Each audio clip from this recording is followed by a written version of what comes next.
Assalamualaikum warahmatullahi wabarakatuh.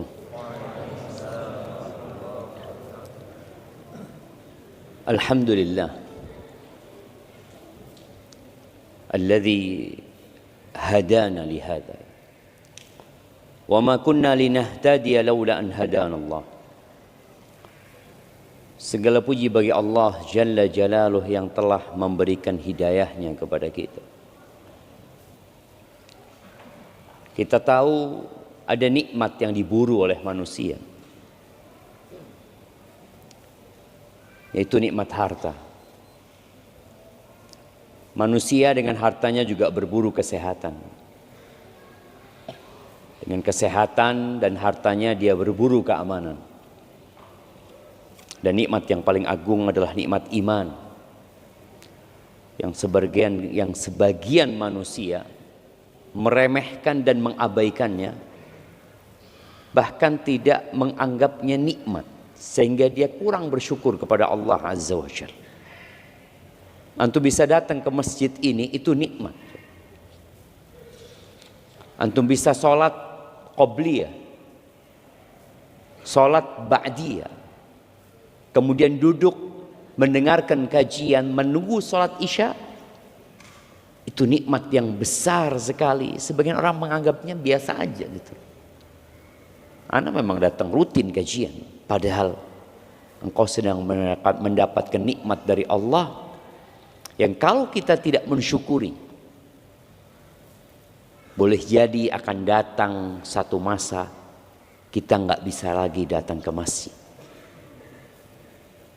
Berat untuk datang ke rumah Allah Azza wa Jalla. Apa penyebabnya? Karena selama ini kita tidak mensyukuri nikmat tersebut.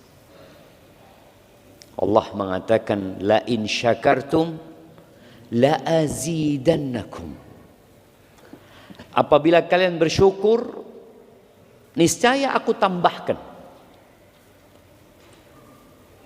Dan tambahan dari mensyukuri nikmat ibadah adalah ibadah selanjutnya. Maka dikatakan ketaatan itu melahirkan ketaatan, sebagaimana kemaksiatan melahirkan kemaksiatan.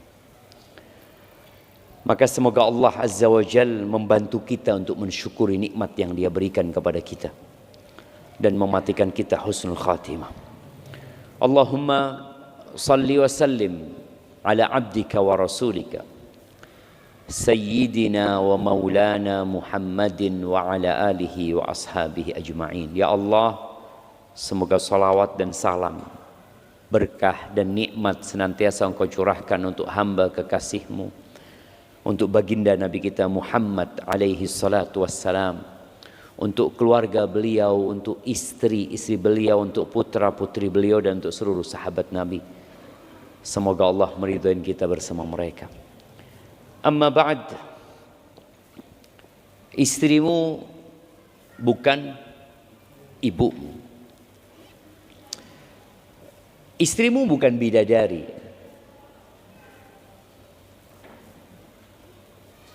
Karena ada suami-suami yang menyamakan istrinya dengan ibunya, disebabkan dia melihat ada perilaku istrinya yang tidak dia sukai, sehingga muncul ucapan bihar tadi ya. Muncul kemarahan yang kemudian dia mengatakan, anti alayya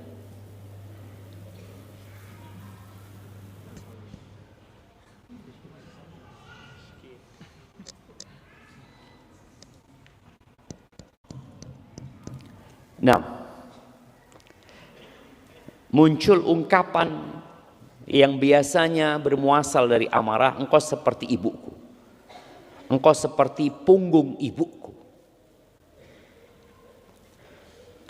Maka sebelum membahas pembahasan ini, kita perlu tahu dengan istri kita yang sudah punya istri. Yang belum punya istri, maka antum harus belajar bahwa ternyata istri yang dinikahi yang antum berharap dapat hidup harmonis bersamanya. Ungkapan yang sering kita dengar samara ya, sakinah, mawaddah dan rahmah itu, setelah antum menjalin pernikahan, kok nggak kayak gitu? Ya memang seperti itu kehidupan. Namun seorang laki-laki yang faham bahwa istrinya bukan bidadari, dengan izin Allah dia akan menerima kekurangan-kekurangan istrinya. Sehingga tidak perlu dia mengatakan pembahasan kita hari ini, yang disebut dengan zihar. Az-zihar ya. Apa sih zihar itu? Kalau definisi zihar disebutkan tashbihuz zauj imra'atahu au udwan minha bi dhahri man tahrumu alaihi ala ta'bid. Zihar itu adalah di mana seorang suami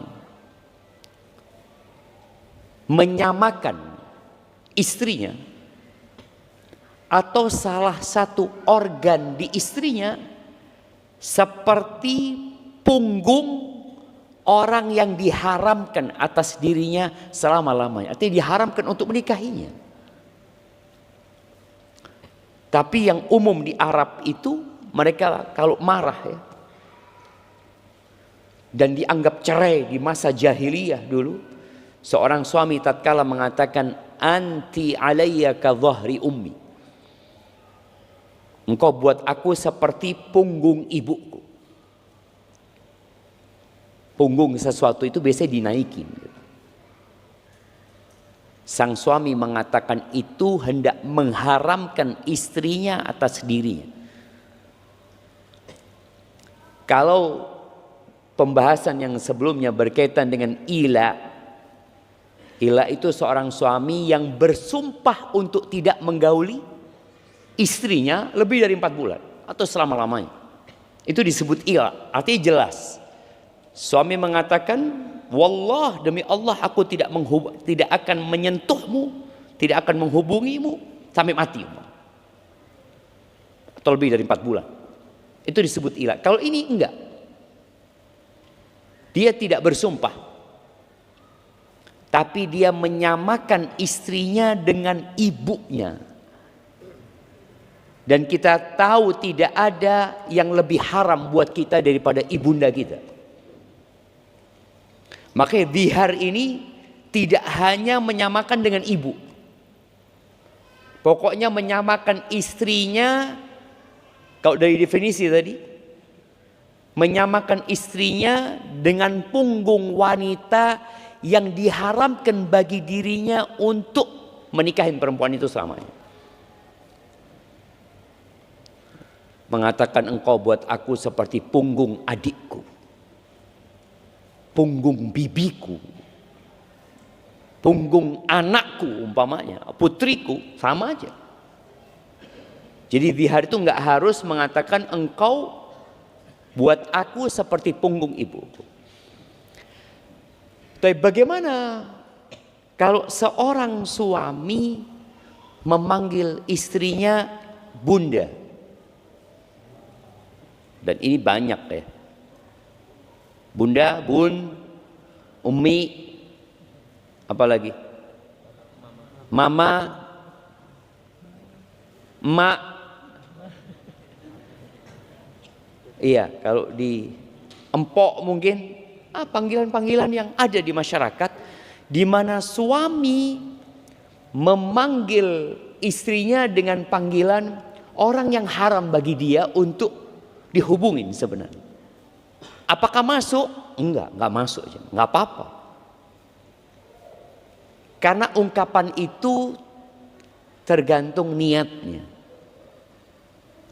Dan biasanya niatnya seorang suami yang mengatakan engkau buat aku seperti ibundaku, bukan seperti punggung ibundaku, tapi seperti ibundaku. Engkau seperti ibundaku buat aku. Ini tergantung niat. Biasanya niatnya dia hendak memuliakan istrinya, maka tidak termasuk zihar. Karena ungkapan itu ungkapan penghormatan. Karena nggak ada yang lebih mulia dari ibunda kita. Sebagaimana tidak ada wanita yang lebih haram daripada ibunda kita, dan juga tidak ada manusia yang paling pantas mendapatkan kebaktian kita, penghormatan kita lebih dari ibunda kita. Ketika seorang sahabat datang menjumpai Nabi alaihi salatu wassalam dan bertanya, "Man ahaqqun nas bi husni sahabati?" Atau dalam riwayat lain dikatakan, "Man abar?" Siapakah manusia yang paling berhak mendapatkan persahabatan terbaikku, pendampingan terbaikku, kebaktianku? Qala ummuka, ibundamu tadi. Qultu thumma man? Terus siapa? Ummuka. Terus siapa? Ummuka. Terus siapa? Ayahmu. Maka ingat, ketika seorang memanggil istrinya dengan kalimat bunda, mama, tapi maksud dia adalah panggilan memanjakan istrinya atau mengajarin anak-anaknya.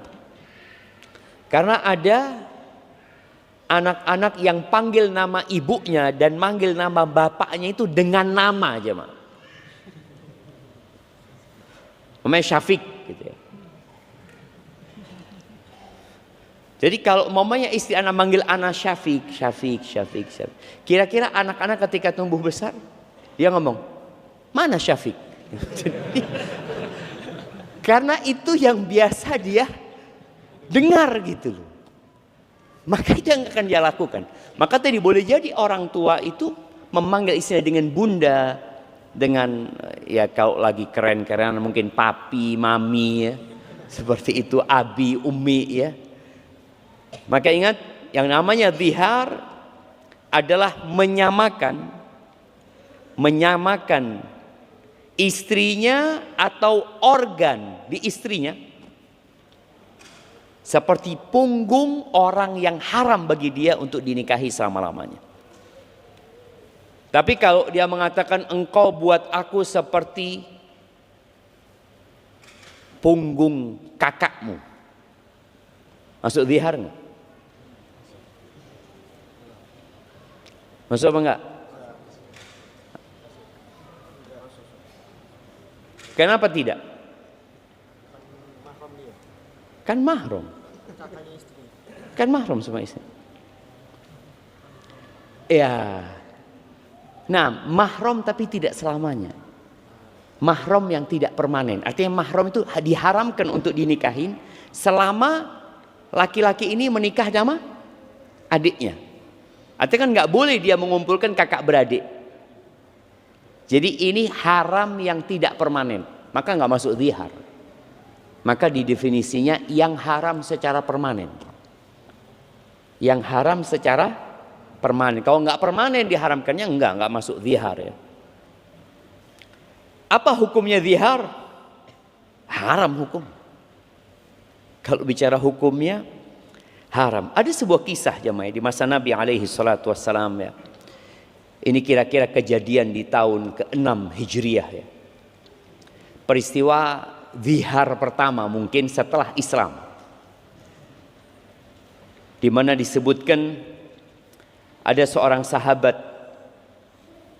wanita yang bernama Khawlah bintu Tha'labah radhiyallahu anha. Suaminya ini udah tua. Suaminya ini sudah tua dan temperamental. Dan biasanya memang orang itu tambah tua tambah buruk karakternya. Biasanya ada anak-anak yang menghadapi orang tua, dia mendapatin ibu anaknya kok tambah kasar Ustaz ya. Negatif thinking selalu ya, salah semua. Kadang-kala ada yang mendapati seperti itu. Apalagi ditambah penyakit. Kadang-kala karakter itu berubah. Nih Khawlah, nama suaminya itu Aus. Iya, suaminya ini sudah tua, jarak antara dia sama suaminya agak berjauhan. Dan disebutkan suaminya jelek, sudah tua, elek lagi cumanya. Mungkin bahasanya gitu. Dikatakan dia dorin, nggak terlalu bisa memandang dia jamaah. Suatu hari ada beberapa riwayat Khawlah lagi sholat ya. Dan Khawlah ini dikatakan Masya Allah dia punya fisik yang masih prima ya dengan umur dia. Tahu-tahu suaminya ini mau dekatin dia atau lagi ngobrol sama Khawlah. Tadi ada beberapa riwayat sama Khawlah ini dibantah. Marahlah suaminya. Ketika marah langsung mengatakan suaminya berkata, "Anti alayya ka dhahri ummi." Engkau buat aku seperti punggung ibuku. Lalu keluarlah suaminya ini jamaah. Setelah marah keluar. Setelah keluar ngobrollah dia sama kawan-kawannya. Ya mungkin di situ ada obrolan yang membuat biasanya laki-laki ini kalau ngobrol masalah apa? Nah, bapak-bapak ini politik. Masalah politik, masalah fulus, masalah harem ya. Macam-macam lah yang dibicarakan oleh dia. Sudah pulang ngelihat istrinya, maka sang suami yang tadi sudah mengatakan engkau seperti punggung ibuku berhasrat untuk menghubungin istrinya. Nggak mau Khawlah ini. Karena atas omongan tadi dihukum jahiliyah ya. Ini termasuk haram sudah, nggak boleh sudah. Cerai sudah. Ketika datang mau memegang istrinya, dibanting sama Khawlah. Sang suami berusaha karena dia sudah tua, dibanting. Nggak bisa apa-apa sang suami. Kata sang istri, enggak, gimana engkau akan menghubungi aku setelah kau mengucapkan itu? Khawlah ini masih cinta sama suaminya. Dia punya anak dari suaminya. Maka akhirnya dikatakan sang suami mencari solusi. Terus gimana gitu? Ya sudah, berangkatlah engkau menjumpai Rasul SAW. Maka berangkatlah Khawlah menjumpai Rasulullah SAW. Datang menjumpai Nabi SAW.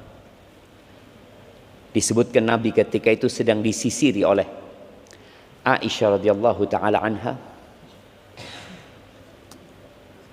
Kenapa disisir sama Aisyah? Apa nggak bisa nyisir sendiri?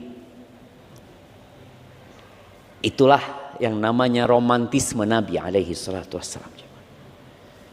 Jadi antum sekali-kali tidur di pangkuan istri, disisiri sama istrinya ya. Apalagi zaman itu kebanyakan laki-laki Arab itu rambutnya panjang. Jadi nyisir itu kadang-kala butuh bantuan orang lain ya. Apalagi kalau rambutnya sebahu umpamanya. Ini sedang disisiri Nabi alaihi salatu wasallam. Akhirnya Khawlah mengadu. Nabi alaihi salatu wasallam menyebutkan, ya kayaknya sudah haram suamimu atas dirimu. Karena belum ada wahyu yang turun. Khawlah ini disebutkan, ya Rasulullah, ya Rasulullah, akala mali wa afna syababi wa nathartu lahu batni hatta idza kabura sinni wa anqata'a waladi dhahara minni. Wahai Rasulullah, apa enggak ada solusi lain ya Rasulullah? Apakah memang aku harus berpisah sama dia? Ini ya istri yang baik ya. Dia tahu suaminya itu penuh kekurangan gitu. Tadi udah kadangkala matanya udah kabur ya, udah tua ya. Temperamental lagi ya. Tadi cuek kadangkala suaminya. Dia ngabisin hartaku. Bismillah.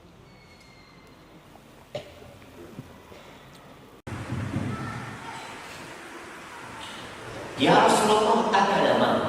Dia sudah makan harta. Berarti istri ini istri yang baik ya. Dia punya uang tapi nggak dimakan sendiri. Dia makan bersama suaminya. Padahal seharusnya suami yang memberikan nafkah kepada istrinya. Udah kita bahas hal itu. Tapi ini dia sebutkan. Bagaimana pengorbanan Khawlah buat suaminya. Dia menghabiskan hartaku. Wa afna syababi. Dan juga menghabiskan masa mudaku. Artinya masa mudaku habis sama nih orang itu tua nih. Habis buat dia. Dan perutku aku peruntukkan untuk dia. Sampai dia punya anak-anak. Dari aku. Dan kita tahu nih para suami, tolong hormati dan hargai perjuangan istrimu yang dia hamil buat engkau. Terkadang suami cuek atau bahkan ada suami-suami yang berzina di saat istrinya hamil. Ada. Ini sebagai bentuk pengkhianatan yang sangat menghinakan diri. Istrimu hamil anakmu, engkau berzina. Perempuan itu capek loh ketika hamil. Yang istrinya punya anak 2, 3, 4 lebih dari itu, capek dia itu. Untukmu gitu. Yang nanti anak itu akan tumbuh besar tidak membawa nama ibunya, nggak ada. Siapa yang mengetahui nama ibunda Imam Syafi'i? Siapa yang mengetahui nama ibunda Imam Bukhari? Yang kita tahu namanya Muhammad ibn Ismail. Imam Syafi'i namanya Muhammad ibn Idris. Siapa yang tahu? Siapa yang tahu dengan nama ibunya Imam Ahmad? Ahmad bin Hambal. Mana nama emaknya yang mengandung Imam Ahmad? Imam Abu Hanifah. Siapa namanya? An-Nu'man ibn Bashir. Siapa yang tahu nama ibunya? Nggak ada jemaah. Maka kadangkala ada suami-suami yang kurang menghargai istrinya yang sudah berjuang untuk dia. Hormatin dia. Itu anak-anak keluar dari rahim istri. Maka Khawlah mengatakan, ketika aku sudah tua, sudah berumur, wan qata'a waladi, dan aku sudah nggak bisa punya anak, udah menepus Khawlah ini. Zahara minni, dia melakukan zihar kepada aku. Terus nggak ada solusi ya Rasulullah, kata dia. Apa kata Khawlah? Allahumma inni ashku ilaik. Ya Allah, aku mengadu kepadamu ya Allah. Aku mengadukan ini kepadamu ya Allah. Karena terjadi dialog antara Khawlah sama Rasulullah SAW. Artinya Khawlah merasa, apa nggak ada solusi lain ya Rasulullah? Dan itulah sebab turunnya firman Allah. Qad sami Allah qawlan lati tujadiluka. Allah telah mendengar ucapan seorang wanita yang dia berdialog denganmu, yang mendebatmu fi zaujiha, dalam urusan suaminya. Wa tashtaki ila Allah, dan dia mengadukan masalahnya kepada Allah Azza wa Jalla. Dia mengadukan itu. Dan akhirnya Nabi alaihi salatu wassalam mendapatkan wahyu pada saat itu. Khawlah ini takut. Takut solusinya tidak sesuai dengan keinginan dia. Karena kalau sudah wahyu selesai, habis sudah. Ketentuan Allah Azza wa Jalla. Maka disebutkan, Aisyah cerita, ketika Khawlah mengadu dan berdialog dengan Nabi SAW, Aisyah mengatakan, inni la asma'u kalama Khawlah wa yakhfa alayya ba'duhu. Aku tuh Dengar beberapa ucapan khawla, tapi nanti nggak kedengeran sebagiannya. Maka Aisyah mengatakan, tabarakalladzi au'a sam'uhu kulla syai'. Maha besar Allah, maha berkah, maha banyak kebaikannya Allah yang pendengarannya meliputi segala sesuatu. Allah tuh dengar ya, detak jantung nyamuk. Allah itu dengar dengan suara-suara yang ada di dalam tanah. Kita enggak. Maka ketika antum punya masalah, lakukan seperti lakukan khawlah. Oke, dia datang musyawarah, dia minta solusi. Tapi jangan lupa antum mengadu kepada Allah Azza wa Jalla. Wa tashtaki ila Allah. Wallahu yasma'u tahawurakuma. Allah mendengarkan dialog kalian berdua. Innallaha sami'un basir. Sesungguhnya Allah maha mendengar dan maha melihat. Maka Allah sebutkan di ayat kedua berkaitan dengan hukum zihar ini. Allah mengatakan alladzina yudhahiruna minkum min nisaihim ma hunna ummahatihim. Orang-orang yang telah melakukan zihar kepada istri-istri mereka. Ingat, istri-istri mereka bukanlah ibunda mereka. In ummahatuhum illallai waladnahum. Ibu mereka adalah ibu yang melahirkan mereka. Jadi kalau bicara ibunda kita, ya yang melahirkan kita ibu kita. Istri kita tidak akan pernah jadi ibu kita. Maka nggak boleh kita menyamakan dia dengan ibunda kita. Wa innahum la yaquluna munkaram minal qawli wa zura. Allah mengatakan yang dikatakan itu benar-benar sebuah ucapan yang salah, yang mungkar dan penuh dengan kepalsuan. Kok bisanya antum melakukan? Wa innallaha la'afuun ghafur. Tapi subhanallah ya, Allah itu setelah mengatakan itu dosa, Allah tutup ayat ini dengan firman-Nya, wa innallaha la'afuun ghafur. Sesungguhnya Allah itu maha pemaaf dan maha pengampun. Artinya Allah Azza wa Jalla mengajak orang yang berbuat dosa itu, ayo kembali kepada Allah. Tadi imam kita baca surat apa di rakaat pertama? Surat Al-Buruj ya. Allah mengatakan innal ladzina fatanul mu'minina wal mu'minati. Terus apa? Thumma lam yatubu. Allahu Akbar. Sesungguhnya orang-orang yang menyiksa, sesungguhnya orang-orang yang menyiksa orang-orang mukmin yang laki-laki dan wanita, menyiksa jemaah. Dan penyiksaan yang mereka lakukan pada waktu itu disebutkan cerita Ashabul Ukhdud ini.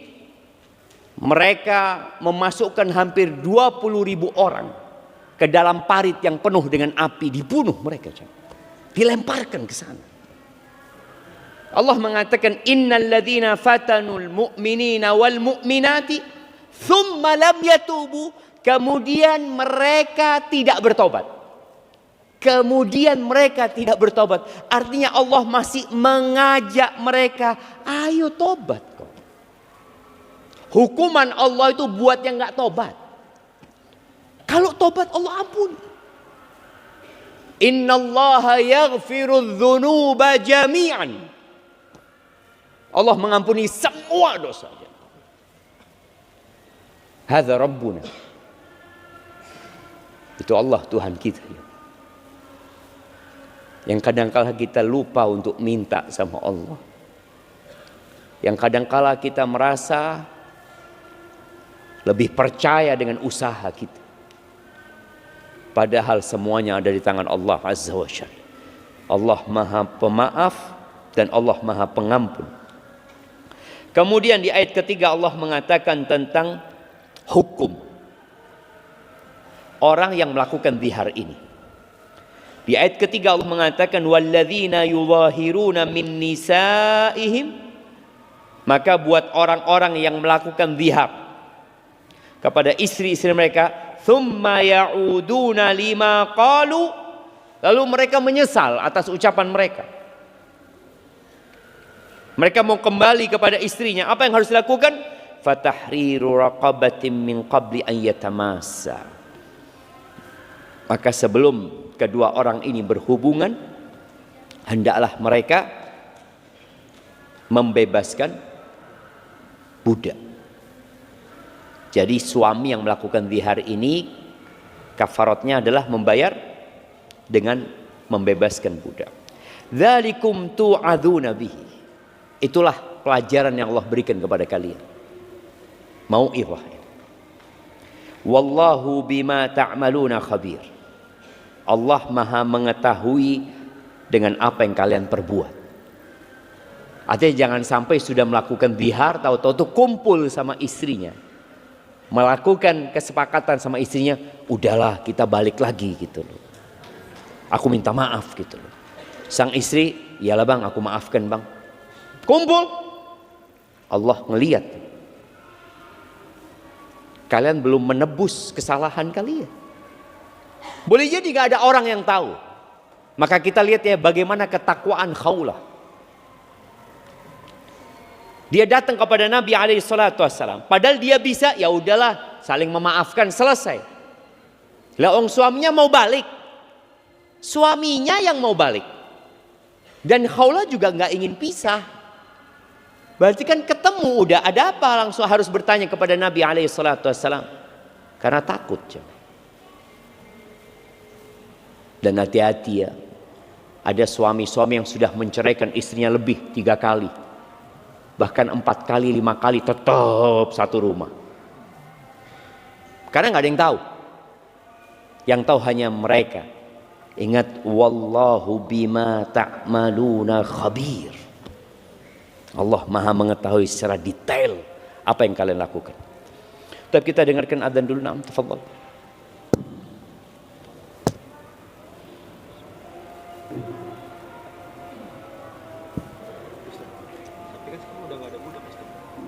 Iya, belum. Insyaallah.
Allahumma salli wa sallim ala nabiyina Muhammad. Naam, jadi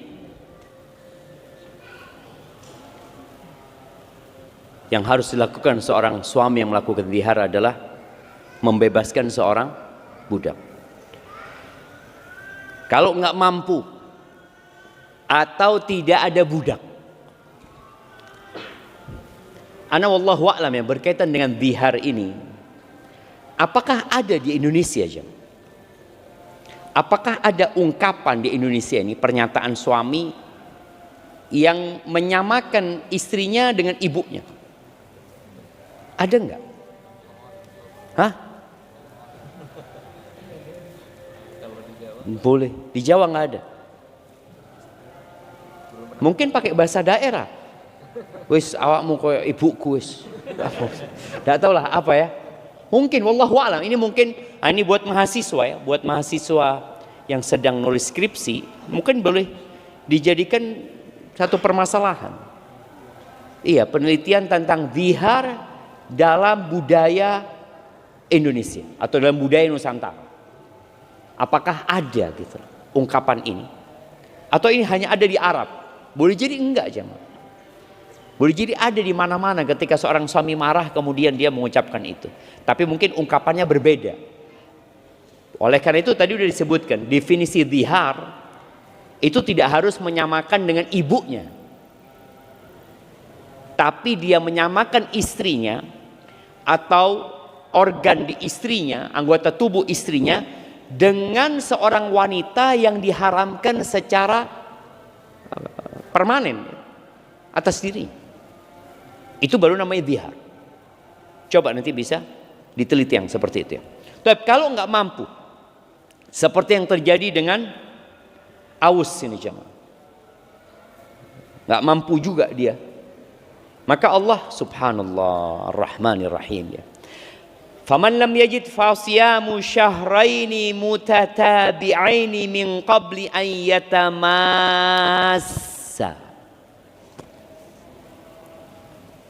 Jadi ini yang namanya kafarat yang harus dilakukan dengan tertib. Yang pertama, membebaskan budak. Bukan milih ya. Ada kafarat yang bisa milih. Kalau ini tertib, yang nggak dapat baru pindah. Apa yang dia lakukan? Dia berpuasa selama 2 bulan berturut-turut. Bayangin jemaah, suruh puasa 2 bulan berturut-turut. Dan disebutkan dalam beberapa hadis bahwa Khawlah mengatakan, ya Rasulullah, innahu syaikhun kabir. Dia sudah tua renta ya Rasulullah. Tapi itu orang tua masih ada hasrat sama istrinya aja, Pak. Maka jangan dipikir karena sudah tua saya sudah tidak terfitnah dengan wanita. Nggak ada jemaah. Sampai mungkin Sa'id bin Musayyib ya, atau yang lainnya, yang dia katakan, ana lupa dia atau yang lainnya, dia mengatakan umurku sudah 80 tahun dan aku buta dan barangku sudah nggak bangun lagi, kata dia. Dia jelaskan, tapi tidak ada yang lebih aku takutkan daripada fitnah wanita. Bayangin, ini sudah syaikhun kabir, udah tua, tadi dibanting sama siapa? Sama istrinya udah nggak bisa apa-apa, dia menyerah, dia sudah jemaah. Tapi masih ada keinginan sama istrinya, ada. Di riwayat lain, tapi riwayat ini didhaifkan ya oleh sebagian ulama. Sang Khawlah ini mengatakan, wallahi innahu idza lam ya'kul fil yaum marratain yasdaru basar. Dia ya Rasulullah kalau nggak makan 2 kali langsung nggak kelihatan dari tuanya. Jadi sudah tua sungguhan. Berarti kan nggak mungkin. Tapi kalau yang muda-muda mungkin. Jangan antum beralih ke yang ketiga. Karena yang ketiga itu kata Allah Azza wa Jalla, buat siapa yang ketiga ini? Faman lam yastati, bagi yang tidak mampu. Budak itu yang pertama Bagi yang tidak mendapatkan budak, boleh jadi karena nggak punya duit dia untuk beli budak, boleh jadi juga nggak ada budak, baru dia beralih puasa 2 bulan berturut-turut. Faman lam yastati, bagi yang tidak bisa, nggak bisa dia karena fisiknya. Berarti kalau bisa puasa. Berat Ustaz. Ya, tapi kok bisa? Kok mampu? Kok masih muda? Maka dia puasa.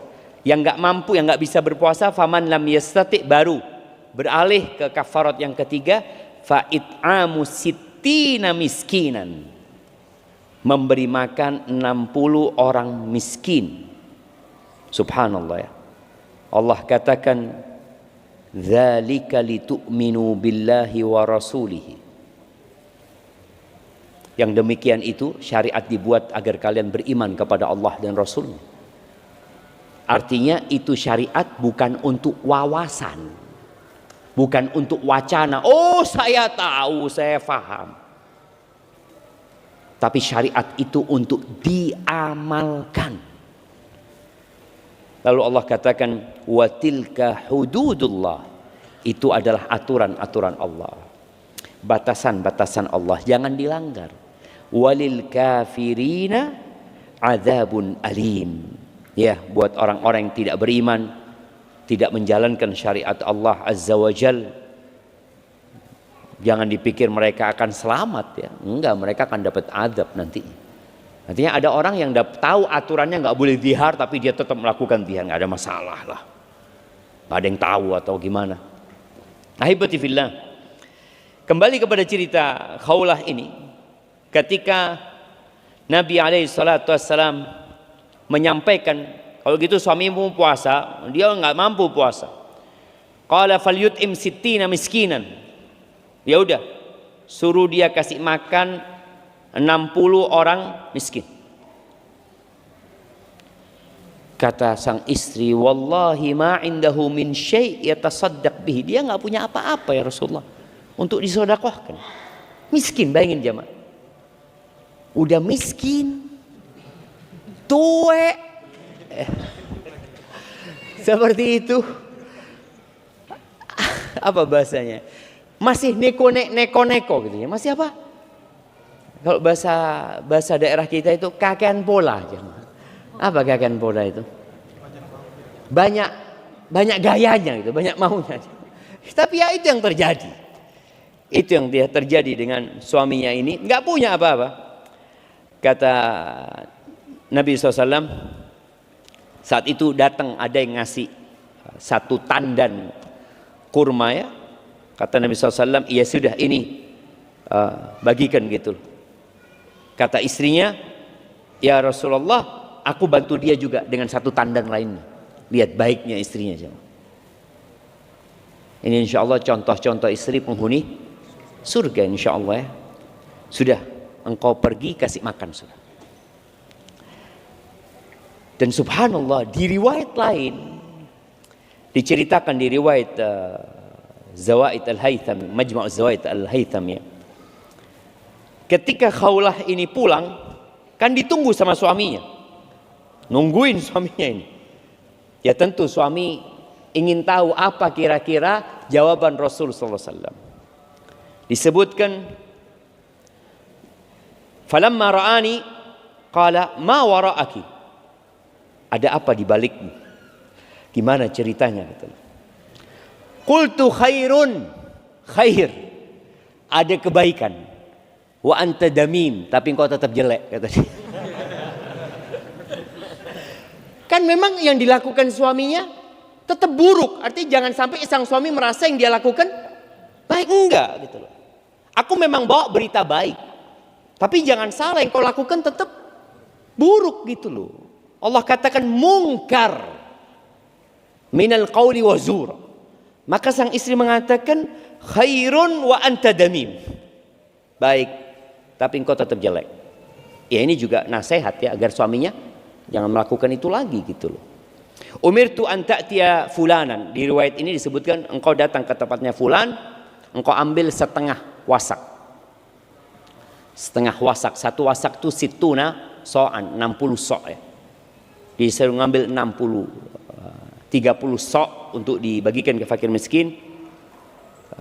Fatasaddaq bihi ala sittina miskin. Engkau sedekahkan kepada 60 orang miskin. Maka berapa sih kafaratnya? Disebutkan setengah so'. Cukup setengah so'. Setengah so' itu ya setengah zakat fitrah. Setengahnya zakat fitrah buat 60 orang. Engkau ke rumahnya fulan, ambil tadi setengah wasak ya, 30 sok, engkau berikan makan kepada orang miskin, wa turaji'uni, lalu setelah itu engkau boleh menghubungin aku. Dalam riwayat ini disebutkan fantalaqa yas'a, bisa lari suaminya. Bisa lari dia jemaah. Yang awalnya tadi, ya tadi memang orang itu kalau punya masalah ya, depresi, dia lemas jemaah. Itu bisa lari suami. Sa'i dikatakan ya. Hatta ja'abi, dia bawa itu jemaah. Dia bawa itu kurma, qalat, kata istrinya, wa ahdi bihi qabla dhalika la yastati'u an yahmila ala dhahri khamsa asu' minat tamr. Padahal sebelumnya yang aku tahu dia 5 sok saja. Berarti 5 sok itu kira-kira ya anggap 15 kilo. 15 kilo gak mampu dia. Ini 30 sok. Berarti berapa kilo? Ya 45 kilo. Anggap saja. Mampu dia bawa. Dan itu biasanya orang kalau lagi bahagia. Subhanallah jemaah. Ahibati fillah, ini yang berkaitan dengan hukum dhihar ya. Ada pembahasan lain berkaitan bagaimana dhihar dari orang yang gila ya. Nggak jatuh lah kalau orangnya gila melakukan dhihar. Namun kalau orang itu mabuk, ada khilaf di antara para ulama. Kalau mabuknya itu karena pilihan dia, sebagian ulama mengatakan tetap jatuh. Karena dia yang memang sengaja meminum hal itu untuk menghilangkan akalnya sendiri, maka dia menanggung konsekuensi dari perbuatan dia sendiri. Ini mungkin beberapa yang berkaitan dengan hukum dhihar. Adapun orang yang sedang marah, ya rata-rata dhihar karena marah, tetap jatuh dhiharnya, kecuali kalau marahnya sudah sampai tidak mengetahui dengan apa yang dia ucapkan, sudah ketutup akalnya, maka dhiharnya tidak jatuh. Bagaimana dengan dhiharnya orang yang disihir? Karena ada kondisi orang disihir, jadi dia yang keluar dari lisannya kadang-kala bukan omongan dia. Dia menceraikan istrinya. Aku ceraikan kamu. Kata sang istri, ini bukan suara suamiku. Iya. Boleh jadi seperti itu. Maka apabila benar seperti itu, zahir madhab Hanabila dan pilihan Ibn Taimiyah nggak jatuh, karena akalnya nggak ada. Artinya dia tidak menguasai diri. Dirinya sedang dikuasai oleh makhluk lain. Barakallahu fiik, itu mungkin yang dapat kita kaji dalam kesempatan kali ini. Mungkin ada beberapa pertanyaan yang bisa kita jawab.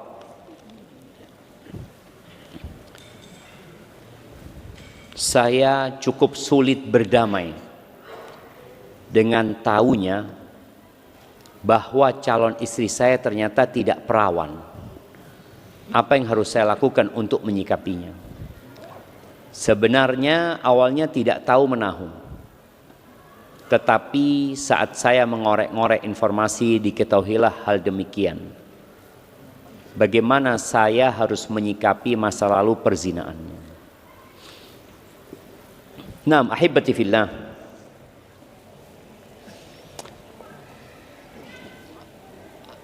Ada seorang masyayikh ditanya ya. Ada seorang laki-laki menikah dengan wanita dengan mahar tertentu, dan wanita ini mengklaim dirinya gadis. Tapi setelah nikah ternyata nggak gadis. Jadi ada yang ketahuan kalau dia nggak perawan setelah pernikahan. Kalau ini kan belum nikah. Setelah menikah baru ketahuan. Apa yang harus dilakukan? Maka solusinya kata Syekh, ya engkau boleh meminta balik sebagian maharmu. Jadi mahar itu yang diberikan bedalah gadis sama janda. Namanya kalau janda 100 juta, gadis 500 juta umpamanya. Maka dia minta kembalikan 400 juta. Antum mungkin kebayang, Ustaz, masa banyak banget ya. Dulu para sahabat jamaah maharnya itu kebun kurma jamaah. Kebun kurma. Kalau sawah anggap 1 hektar di sini harganya sudah 3 M jamaah. Sudah 3 miliar. Bagaimana ketika sahabat memberikan mahar 1 kebun kurma yang isinya kurma yang panen terus, artinya istrinya ini langsung kaya raya. Artinya tadi ketika memang kondisi gadis sama janda, ya tadi engkau boleh minta sebagian maharmu dan kau tutupi istrimu kalau memang dia bertobat kepada Allah Azza wa Jalla. Ya udah, nggak harus cerai, nggak harus berpisah kalau istrinya telah bertobat. Bahkan jamaah, ada orang yang bertobat, ada orang yang berbuat dosa besar, dengan dosa besar itu dia masuk surga. Dan tidak sedikit orang yang taat kepada Allah, ketaatannya mengantarkan ke neraka. Kok bisa seperti itu? Ibnu Qayyim memberikan penjelasan tentang ungkapan ini. Ini orang yang berbuat dosa besar, dia takut, menyesal dengan dosa-dosanya, sehingga dia terus berbuat kebaikan. Karena dosa itu terus menghantui dirinya, takut nggak diampuni sama Allah SWT. Maka akhirnya dengan sebab dosa besar yang dia lakukan, yang kemudian dia bertobat, dia masuk surga. Tapi ada orang yang mungkin dia seorang ustadzah yang banyak kebaikannya, dia masuk neraka gara-gara ketaatan yang disebabkan dia ujub dengan kebaikan. Maka berkaitan dengan calon istrimu, kau lihat, kalau dia sudah bertaubat, boleh jadi dia lebih baik daripada yang tidak pernah berbuat dosa. Ya siapa sih nggak berbuat dosa sebenarnya? Maka tadi antum perhatikan calon istri antum, kalau ternyata dia memang bertobat kepada Allah jemaah. Ya, ada orang-orang yang salah jalan di masa mudanya, kemudian dia bertobat kepada Allah. Antum ingat cerita seorang pelacur yang memberi minum seekor anjing. Bukan dia pernah berzina, bukan. Tapi dia pelacur, beda ya. Pelacur dengan seorang yang pernah berzina. Ini baghi min baghaya bani Israel, saqat kalban. Pelacur ngasih minum anjing diampuni sama Allah SWT. Maka boleh jadi istri antum atau calon istri antum bertobat kepada Allah Azza wa Jalla dan Allah ampuni dosa. Barakallahu fiik. Assalamualaikum Ustaz, izin bertanya, bagaimana apabila seorang suami dengan sengaja ingin membuat susah hidup istri dan tidak senang apabila istrinya berbahagia? Ini suudzon kayaknya sama suami. Ada nggak jemaah suami yang tidak suka istrinya bahagia? Kalau ngelihat istrinya senyum ya, saya bikin nangis sore ini. Kayak gitu jemaah. Masa ada? Ya Allah wa'alam, mungkin ada. Ada apa istilahnya laki-laki yang seperti ini? Psikopat mungkin. Mungkin ada istilah lain ya. Hasut dia dengan kegembiraan istrinya. Seperti istri tidak diberi nafkah dan sangat perhitungan. Tidak menghargai istri. Selalu menuntut istri dan mencela. Padahal secara keuangan dia punya uang namun pelit dengan istri. Adapun dengan saudara, teman atau orang lain sangat baik sekali Ustaz. Istri dilarang berdagang, namun dia nafkah dipersulit. Dan pada intinya tidak ingin sang istri punya uang harta. Istri berdagang karena terpaksa untuk biaya sekolah anak dan lain-lain, namun malah tidak diberi nafkah sama sekali dengan sengaja. Sudah dilayani semaksimal mungkin, sudah disiapkan makanan dan lain-lain, istri izin ke kamar mandi karena sudah tidak tahan harus buang air justru dibentak, dibilang tidak menghargai sama sekali, tidak pernah diopeni sambil ngomel-ngomel, padahal dari subuh keperluan, bahkan sebelum subuh istri sudah menyiapkan keperluan suaminya. Bagaimana Ustadz menghadapi suami model seperti ini yang memberi nafkah pelit namun banyak tuntutan dan tidak pernah menghargai sang istri sama sekali? Mohon nasihatnya Ustadz. Karena suami suka berbicara kasar juga. Syukron. Nemu di mana nanti suami kayak gini? Ya, ini jadi pertanyaan menarik. Nemu di mana gitu? Artinya kan beda ketika dia dijodohkan gitu. Ana dijodohkan Ustaz. Ya akhirnya kan bukan pilihan dia. Bukan pilihan dia, dia dipaksa sama orang tuanya. Padahal ingat ya, orang tua nggak bisa maksa putrinya. Nggak bisa. Dosa dia maksa putrinya yang sudah besar untuk menikah dengan laki-laki yang bukan pilihan dia. Nasihat ana, kadangkala kita itu dengar dari satu pihak. Kalau antum membaca ini kan, antum merasa suaminya zalim banget ya. Boleh jadi kalau dengar dari suami, Allah Zat, ana sudah capek sama istri ana Ustaz. Istri ana itu royal, suka bermewah-mewahan, macam-macam. Boleh jadi seperti itu. Maka solusinya dalam kondisi seperti ini, kalau sang istri tidak mampu memberikan nasihat kepada suaminya, maka boleh jadi mediasi. Tapi sebelum melakukan itu, cobalah anti berikan pelayanan yang lebih sama suaminya. Karena sang istri merasa sudah maksimal. Terkadang seorang itu merasa sudah maksimal dengan kacamata diri dia.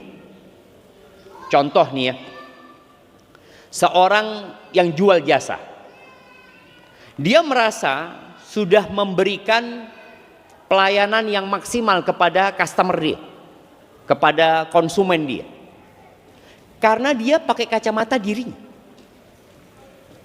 Tolong sekarang dirubah pakai kacamata customer. Apakah customer sudah puas? Contoh kita di STDI, kita di P3M itu membuat angket kepuasan pelanggan yang kita layani, baik itu mahasiswa, para dosen. Kita merasa sudah maksimal. Setelah kita baca, oh ternyata belum ya, banyak keluhan ternyata. Bintang 1, tadi bintang 1. Sekarang kan ada bintang kayak kita kalau belanja sesuatu ya di pasar online sana, mereka minta bintang gitu kan. Karena ada orang yang merasa, saya sudah bagus pelayanannya, ternyata bintangnya 2 cuma. Berarti belum baik. Maka buat sang istri, tolong anti bikin angket buat suaminya. Iya bang, bikinlah. Kan biasanya kalau minta bintang itu ada setuju, tidak setuju, kurang setuju ya. Coba anti lihat, mungkin memang benar ada pelayanan anti yang kurang. Tapi menurut anti sudah maksimal. Oleh karena itu akan ada pengadilan hari kiamat. Tidak sedikit orang-orang yang merasa dizalimi padahal dia membolimi. Contoh orang-orang yang digusur jemaah. Kita kalau baca berita, zalim ini. Gimana sih? Orang-orang miskin kok digusur gitu ya. Ini perusahaan ini zalim kata dia. Setelah ditelusuri di pengadilan, ternyata orang-orang ini dikasih tumpangan di tanah kosong itu. Bukan haknya, udah dikasih tumpangan gak bayar selama 10 tahun. Ketika mereka disuruh pindah, mereka menuntut. Yang zalim siapa? Ini loh yang dikasih tempat gratis, diminta pindah nggak mau. Tapi kalau kita baca berita, kita akan mengatakan ini kezaliman. Dan itu pernah terjadi. Ada seorang itu beli tanah di daerah sini. Ternyata di situ ada rumah. Ada rumah, ada warung lah orang itu. Pemilik tanahnya membolehkan dia tinggal di sana. Sampai nanti kalau dijual, ya sudah, tafadhol, pergi gitu loh. Ketika terjadi transaksi, nggak mau pindah jamaah, minta ganti rugi.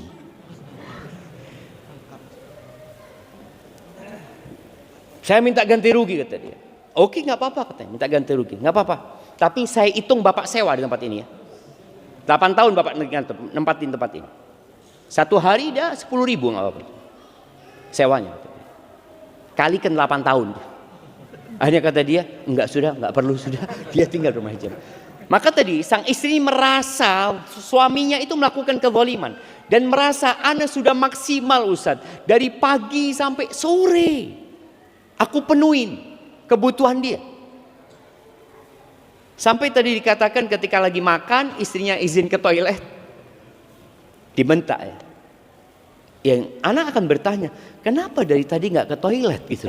Kok pas lagi suaminya makan ke toilet? Maka nasihat anak buat perempuan ini, cobalah anti mencatat. Tapi memang ada suami-suami yang pelit ada ya. Dan anti boleh ngambil duitnya suami. Ketika suami pelit tidak mencukupi, tadi biaya sekolah yang seharusnya ditanggung sama suami, suami tidak mengambil atau tidak memenuhi padahal dia mampu, boleh sang istri ngambil duitnya suami. Tapi dengan cara yang ma'ruf, dengan cara yang baik ya. Bukan untuk foya-foya, tapi benar-benar untuk memenuhi kebutuhan hidup. Bukan untuk gaya hidup. Dan tadi kalau anti tahu ada kondisi-kondisi suami marah, hindarin hal itu. Nanti sudah tahu kalau lagi makan anak tinggal dia akan marah, jangan ditinggal. Kemudian buat istri yang seperti ini, sering-sering berterima kasih sama suami. Kalau dikasih dikit, katakan bang, jazakallah khair bang. Nggak ada suami yang lebih baik dari Pak Abang. Padahal dia lihat suaminya, na'udzubillah. Nggak apa-apa tapi ya bang. Nggak apa-apa, puji suami. Sampai dia malu sendiri. Dan katakan, ya Allah bang, makasih banyak bang, dia ngasih sedikit, jazakallah khair bang ya. Insya Allah duit yang dikasih berkah bisa buat ini. Terus berikan pujian jamaah. Karena manusia itu secara naluri dia itu baik. Manusia itu terbuat dari tanah. Dan tanah itu mudah untuk dibentuk. Beda sama api. Pernah antum melihat api bisa dibentuk? Sulit sekali. Makanya menghadapi manusia yang jahat. Apa kata Allah Azza wa Jalla? Idfa' billati hiya ahsan. Balaslah yang buruk itu dengan kebaikan gitu. Fa idzal ladzi bainaka wa bainahu adawatun ka'annahu waliyyun hamim. Mudah-mudahan dia berubah jadi kawan yang dekat. Maka tadi nasihat ana, anti berusaha untuk memuji dia, berterima kasih sama dia ketika dia datang, pijetin dia ya. Terus katakan jazakallah khair bang, makasih banyak bang ya. Terus sampai dia nanti malu. Iya, kayaknya aku harus jadi orang baik. Mudah-mudahan dia jadi orang baik nanti. Barakallahu fiik. Allahu akbar. Ini lebih banyak lagi nih jemaah. Semoga senantiasa Allah jaga Ustaz dan keluarga. Izin bertanya Ustaz. Kami memiliki sebidang tanah. Lebih tepatnya milik orang tua saya. Yang rencananya tanah itu untuk saya membangun rumah nanti di masa depan. Dan saudara-saudari saya juga tak masalah tentang itu. Kemudian beberapa hari yang lalu ada muhsinin yang sedang mencari tanah untuk dibangunkan masjid. Dan akan dikelola oleh yayasan. Kebetulan muhsinnya dari Atase dan pemerintah Arab Saudi. Orang tua saya tertarik untuk hal ini dan rencananya ingin dibangun di tanah tadi. Tapi mereka masih menanyakan dulu perihal ini ke saya. Maka pertanyaan saya, bagaimana seharusnya sikap saya sebagai seorang anak yang saya sadar sejatinya itu harta orang tua saya. Dan saya juga semangat serta senang dengan adanya masjid tersebut nanti. Tapi saya masih overthinking. Nanti tanah gantinya sebagus itu enggak ya? Apakah saya relakan enggak ya? Karena saya punya rencana dalam waktu dekat untuk membangun rumah sebagai persiapan untuk menikah. Mohon dan agar dimudahkan dan nasihatnya. Menurut antum gimana jemaah? Bangun masjid? Bangun masjid. Wallah, bangun masjid ya. Allah akan bangunkan buat antum rumah bukan di muka bumi ini. Di surga Allah Azza wa Jalla, kekal dan abadi. Yang di situ nanti labinatun min dhahab wa labinatun min fiddah ya Allah ya. Batu-batanya itu emas, emas ya. Antum punya rumah semua full emas. Yang nanti ada rumah lagi perak, labinatun min fiddah, perak semua ya. Maka ini kesempatan buat antum. Kalau antum berpikir bagaimana gantinya akan lebih baik atau tidak, pasti lebih baik. Wa ma tunfiqu min khairin fahuwa yukhlifu. Allah akan kasih ganti yang lebih baik. Allah akan kasih ganti. Bagaimana tiap pagi ada malaikat yang turun berdoa, Allahumma a'ti munfiqan khalafan, berikan kepada orang yang berinfak ganti. Dan kita tahu ganti dari Allah itu 1 diganti 10 sampai 700 kali lipat. Kok antum masih berpikir kira-kira gantinya lebih baik dari itu? Enggak. Allah akan ganti 700 kali lipat. Makanya ketika ada seorang sahabat yang datang kepada Nabi SAW membawa seekor onta dengan pelana lengkap untuk jihad fisabilillah, tinggal dinaikin berangkat. Dia mengatakan, ya Rasulullah, hadhihi fisabilillah. Ya Rasulullah, ini buat perang di jalan Allah SWT. Apa kata Nabi SAW? Laka biha yaumal qiyamah 700 naqah kulluha maktumah. Engkau nanti akan dapat ganti pada hari kiamat 700 ekor onta. Dan semuanya dengan pelana yang lengkap. Terus gimana? Ini kesempatan. Udah tanahnya pemberian orang tua. Yang seharusnya orang tua kalau mau ngasih kepada semua saudara-saudara. Dan saudara-saudara antum ridho gitu. Disinilah ujian buat antum. Ujian kecintaan dengan dunia ini sedang dihadapkan kepada antum. Bangun masjid atau bangun rumah? Dan insya Allah Allah kasih rumah yang lebih baik. Dan yang jelas tadi sudah ada jaminan rumah di surga Allah Azza wa Jalla insya Allah. Buat orang yang ikhlas ya lillahi ta'ala. Tapi ini mungkin pertanyaan terakhir jamaah. Ustaz, apakah mungkin bagi Allah mendatangkan kepada kita wanita yang solehah dan sangat baik agamanya untuk memberi pengingat pada kita bahwa kita sudah jauh sekali dari Allah. Karena hal ini yang sedang ana rasakan. Semoga ana kembali mendekat pada Allah. Tunggu. Faham antum pertanyaannya? Apakah mungkin? Apa yang nggak mungkin bagi Allah? Semuanya mungkin. Apakah mungkin bagi Allah mendatangkan kepada kita wanita yang soleha dan sangat baik agamanya untuk memberikan menjadi pengingat ya? Karena antum jauh dari Allah Azza wa Jalla. Karena hal ini yang sedang ana rasakan sehingga ana kembali mendekat kepada Allah. Kalau bicara mungkin saja jemaah. Tapi kita harus tahu ya. At-tayyibun lit-tayyibat. Yang baik itu buat yang baik gitu. Namun ada orang jamaah yang hatinya baik. Walaupun mungkin kelakuannya kok kayaknya kurang baik.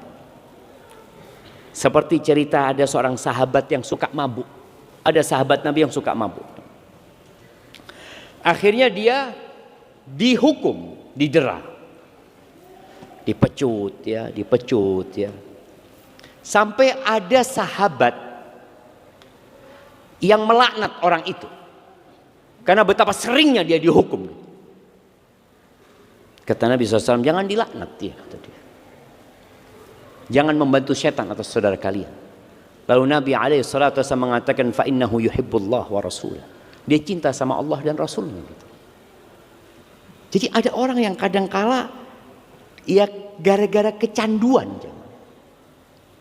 Bukan dia tidak mau meninggalkan, tapi memang ada masalah.